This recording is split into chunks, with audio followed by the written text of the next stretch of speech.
4 de dezembro, Aruba a registrar 5 barcos no WAF de Oranjestad, algo que nota comum, assim na CEO de APA, Mark Figueroa, indica, pero nós temos a área de WAF mesmo, assim na ponta comerciante, não com também a situação aqui, se é verdadeiramente está dry, e se a turista está uno que verdadeiramente está contribuir na nossa economia local.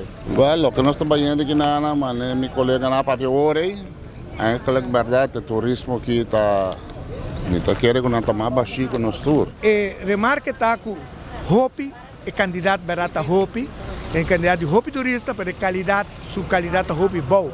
Normalmente aqui bonang, onde tchau tampouco, nós está passando low season, com mais pouco barco que também Aruba, então mané, onde meu colega acabei de saber é qualidade que também que nanan tem viaja, não também que nanan, não tem nem compra souvenir, não está para ir tour, bom está haya nem bom dia, então essa é demonstrar que é qualidade de passageiro lo que barco que te trece.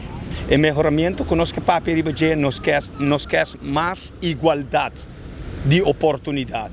Que é igualdade de oportunidade a bordo central que, por exemplo, ainda também é los treching bicicleta, não te huren, minus assim não te paga belasting, a nós tem que pagar belasting, então essa é a nossa competência. Ok, tem barco também bom, tem hopi barco, tiki barco, pero en general ya está hoy season está começando, ¿no? Que portava tem 4 barcos para ir ante turista na hora que ainda não está gasta, mañana mês está gastando, porta depois de dezembro não gasta tiki mais. Nós não está nada, me está parar aqui bom de 8 horas de manhã, tem ainda me não há nenhum tour e a meta bisa que gente está passando para mim, tu trabalha com aerobus. E não está garantizado que bonang e qualidade ela barra hopi mês. A mim tá sugerência tá não ativar back by na companhia não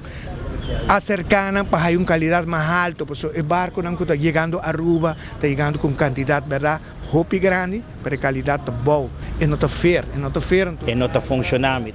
Então bitawaco e qualidade não está maneta watata antes. Nossa competência está que o barco não te huur na bicicleta, não podem kita negócio para gente na local. Então também nós queremos visa maneira que tem uma competência aqui de nós só hopi gente também que bom vende tours, para vender tours que bom, mas tem uma vergunning. Pero nós só com fenômeno crescendo que bom de gente não que também vende tours que bom que não tem permisso. Por exemplo, hopi gente também que não vai que turista não para trás. Nanda vai gewoon den nummer que é turista não, então pensa se está representa peligro para sobre que se tem acidente ou algo, ante hora já não tem seguro para cover gente não, tá bom para botar mesmo seguro. Renta carne também que bom, não tá vende tour, se nós vende tour, por exemplo, vende just 2 gente para quantidade de preço, não também baixa preço, huur na auto. Então, já, essa é uma competência que antes não estava tendo, é fenômeno crescendo, mas eu penso que tem controle de você também. Sei também a opinião de alguns comerciantes no local que trabalham dia a dia na área de WAF de Oranjestad. Seguro tópico bastante interessante que o ministro de Turismo, o ministro Hendrik Cecilia, vai atender com ele, pelo que está andando na área de WAF e indústria de cruzeiro na Aruba. Amtekem Valderrama para 24horas.com.